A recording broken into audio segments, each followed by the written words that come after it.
各位觀眾朋友，大家好。唔知你有冇發覺，身邊嘅長者或者你自己一過咗70歲，身體好似突然之間變咗另一個樣咁。以前行幾層樓梯都面不改容，而家行2步就氣喘如牛。以前一覺瞓到大天光，而家半夜醒幾次，仲要眼光光等天光。好多人都以為呢啲情況一定係身體有大病，於是成日提心吊膽，甚至自暴自棄。但我今日要大聲話俾你聽，千祈唔好自己嚇自己。喺醫學上同生命科學嘅角度嚟睇，71到75歲呢短短嘅5年，其實係人生當中最關鍵嘅生命黃金過渡期。呢個時期，你身體出現嘅好多變化，其實根本就唔係病，而係老天爺，係你嘅大腦，係你嘅基因正喺度對你發出嘅一種信號，話俾你知，你嘅身體系統正喺度進行緊一次全面嘅格式化同大升級。只要你喺呢5年之內睇得明呢啲信號，並且用正確嘅心態同方法去應對，你絕對有機會幫自己爭取多20年嘅健康壽命。相反，如果你將呢啲信號當成係病去亂食藥，或者完全忽視佢，咁你嘅身體機能就真係會好似滑梯咁一落千丈。所以今日呢條片對所有即將70歲、已經70歲或者家中有長輩嘅朋友嚟講，都係一堂價值連城嘅生命課。我哋事不宜遲，即刻嚟解讀呢5個上天賜予你嘅長壽信號。我哋首先要明白點解偏偏係71到75歲呢？5年被稱為黃金過渡期呢？其實人類嘅衰老並唔係好似一條平滑嘅直線咁慢慢變老嘅。科學研究已經證實，人類嘅衰老存在多個斷崖式嘅節點，而70歲出頭呢個階段，正正係由初老邁向高齡嘅最關鍵轉折點。喺呢個時候，身體嘅新陳代謝、荷爾蒙分泌以及細胞修復能力都會進行一次好激烈嘅調整。呢個調整嘅過程必然會引發身體一系列嘅連鎖反應，而最容易俾人誤會嘅第一個變化就係你發現自己嘅肌肉好似無端端失蹤咗咁，行路開始變得慢咗，甚至隻腳有啲發軟。好多長者一見到自己隻腳冇以前咁有力，或者手臂嘅肉鬆晒，就會好恐慌，覺得自己係咪患咗咩絕症，又或者覺得自己真係唔中用啦。其實呢個係上天俾你嘅第一個信號。你嘅身體正喺度提醒你要重新調整你嘅蛋白質攝取同埋運動模式啦。喺醫學上呢個現象叫做肌少症嘅前期表現，但喺呢個黃金過渡期入面，佢往往只係一個生理上嘅適應性變化，而唔係代表你已經癱瘓或者無藥可救。你想想我哋後生嘅時候，新陳代謝極之旺盛，就算唔點樣刻意做運動，肌肉都好容易維持。但係去到71到75歲，身體嘅荷爾蒙水平下降，合成肌肉嘅效率低咗，身體就會自動減少一啲平時用得唔夠多嘅肌肉纖維，以此來減少能量嘅消耗。呢個其實係大自然一種好聰明嘅節能機制。但係呢個信號背後嘅真正含義係要你動起來同食得啱。香港好多長者有一個好大嘅誤區，就係覺得自己年紀大啦，就要食得清淡，天天白粥油菜，甚至連肉都唔敢食，怕膽固醇高，怕三高。我話你知，咁樣做直情係將自己推向深淵。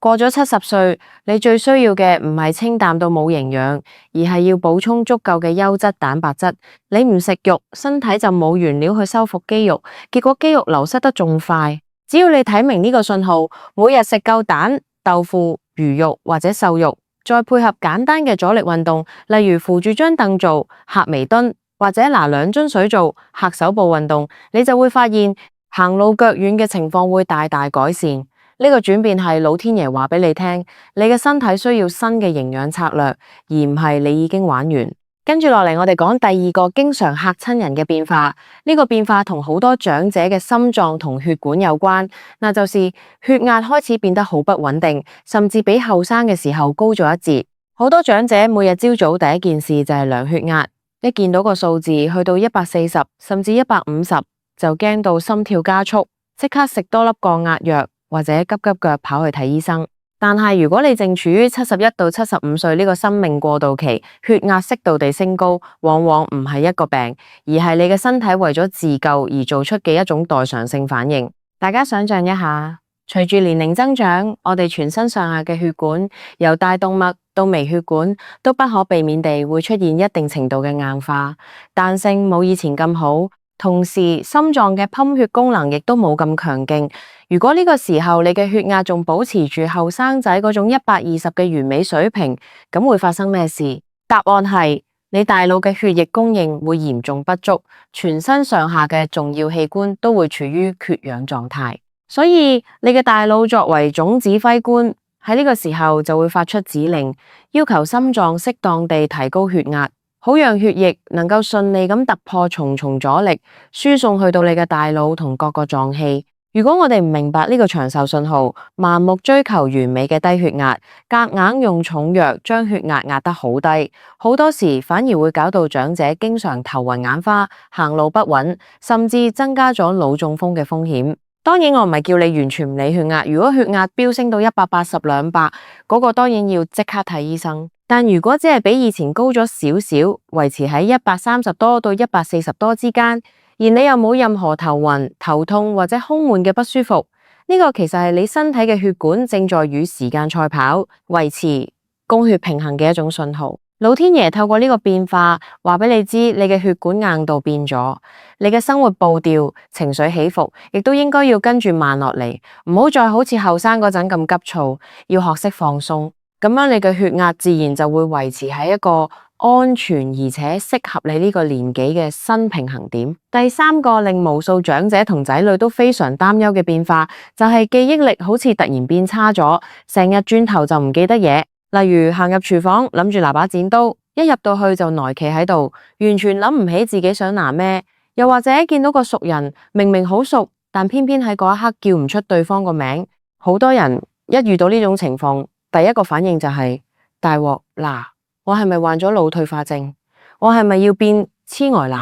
呢種恐慌喺香港嘅長者群體入面非常普遍。但我想話你知，71到75歲期間出現嘅這種輕微忘視，絕大多數都唔係腦退化，而係大腦在黃金過渡期進行嘅一場記憶庫大清理。你試諗下，一個活咗70多年嘅大腦，裏面儲存咗幾多資訊？由你條村小時候嘅一草一木，到你幾十年工作嘅繁雜事務，再到無數家庭瑣事，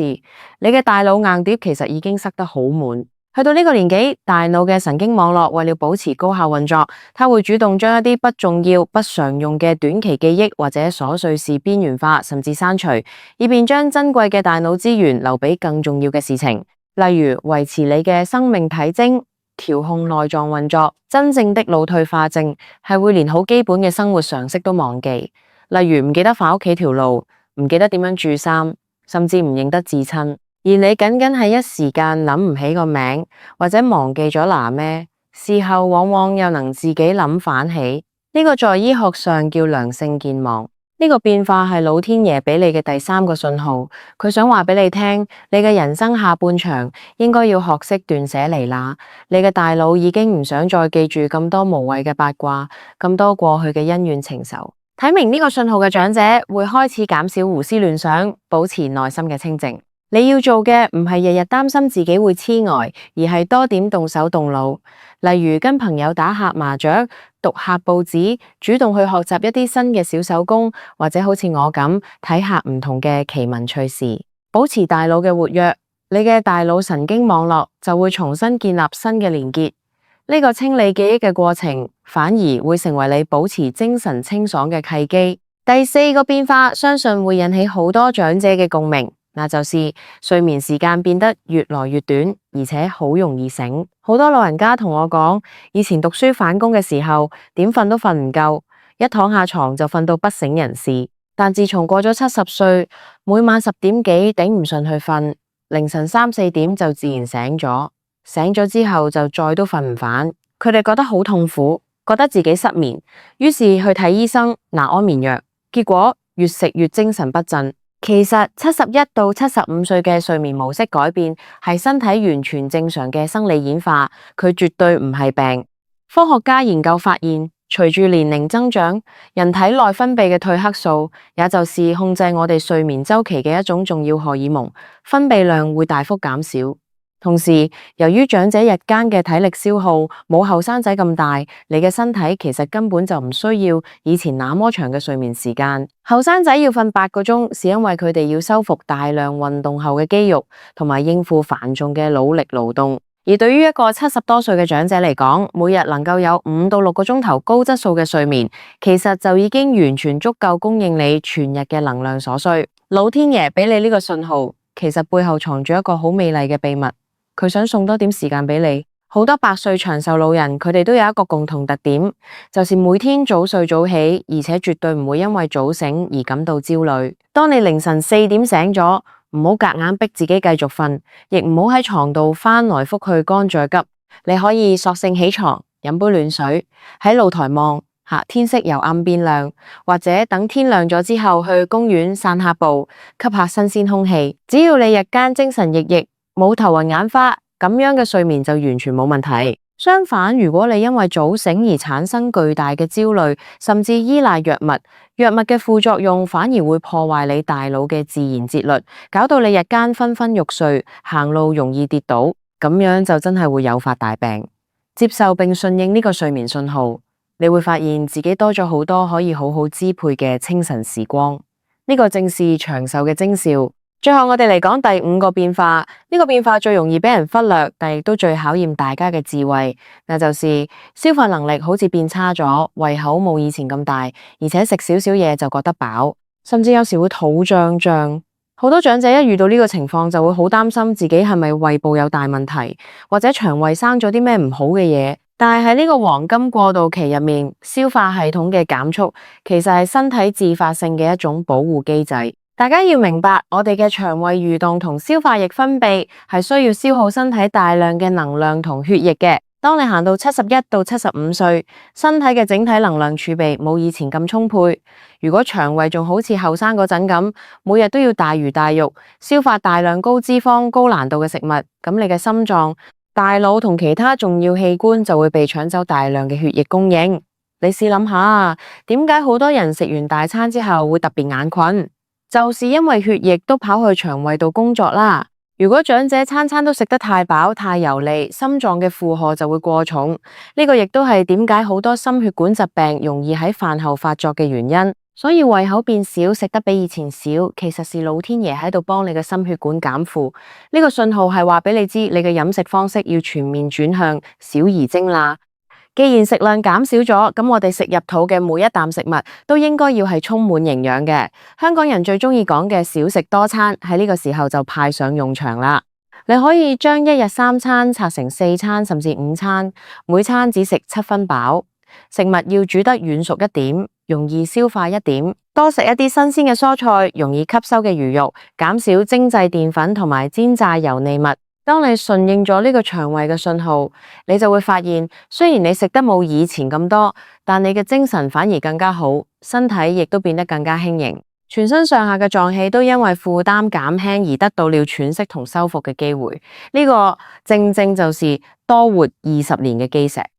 聽完呢5個變化，相信大家已經恍然大悟。71到75歲呢5年根本就唔係乜嘢妖魔鬼怪嘅衰退期，而係人生最奇妙嘅一個平衡調整期。就好似一架行駛咗幾十年嘅汽車，喺行到某一個關鍵嘅里程數時，必須要入車房進行一次全面嘅大檢查同調校。引擎嘅轉速會改變，避震嘅硬度會調整，儀表板會閃起一啲提示燈。如果你不學無術，一見到提示燈閃就以為架車要報廢，或者用錘仔去砸爛個提示燈，咁架車就真係會好快壞。但如果你是一位經驗豐富嘅老司機，懂得看懂這些提示燈嘅真正含義，根據提示去更換機油、調整車速、溫柔地駕駛，咁呢架車絕對可以再陪你安全平穩地行駛好長好長嘅路。我哋每一個人都會不可避免地走向衰老。但長壽嘅智慧從來都唔係去與大自然對抗，而係學識與自己嘅身體和解。當你踏入70歲嘅大門，遇到上述呢5種變化嘅時候，請你放寬心，對自己微笑一下，心裏默念一句多謝，身體又喺度提醒我啦。醫學界有越來越多嘅研究表明，心態對長者嘅壽命有着決定性嘅影響。一個整天生活在恐病、焦慮、恐懼變老陰影下嘅長者，佢體內嘅壓力荷爾蒙皮質醇會長期處於高水平，這會加速血管硬化，破壞免疫系統，結果真係會將原本正常的生理變化逼成真正嘅疾病。相反，那些開朗、達觀、能夠順應身體規律，把早醒當成享受清晨，把忙事當成大腦減負，把胃口變小當成養生之道嘅長者，佢哋體內嘅內啡肽同多巴胺分泌會更旺盛，呢啲快樂荷爾蒙才是世界上最頂級、最無副作用嘅長壽藥。各位70多歲嘅朋友，或者正在照顧父母嘅仔女，請一定要記住，年齡不過是一個數字，它記錄了你走過嘅歲月與風霜，但它絕對無法定義你剩餘人生的精彩程度。71到75歲嘅這5年黃金過渡期，是上天給予我們重新調整生活節奏、重新認識生命本質嘅珍貴禮物。只要我們用科學嘅態度去對待肌肉的流失，用平和的心態去包容血壓的波動，用智慧的眼光去解讀大腦的忙事，用順應的習慣去接納睡眠與飲食的改變，我們每一個人都有底氣，有能力在70歲之後繼續活得精神抖擻，活得健康長壽，開開心心地去享受多20年甚至更長久嘅幸福晚年生活。希望大家都能聽懂身體嘅聲音，掌握自己嘅長壽密碼。我們每個人都要好好的、健康、優雅、快樂地一起變老。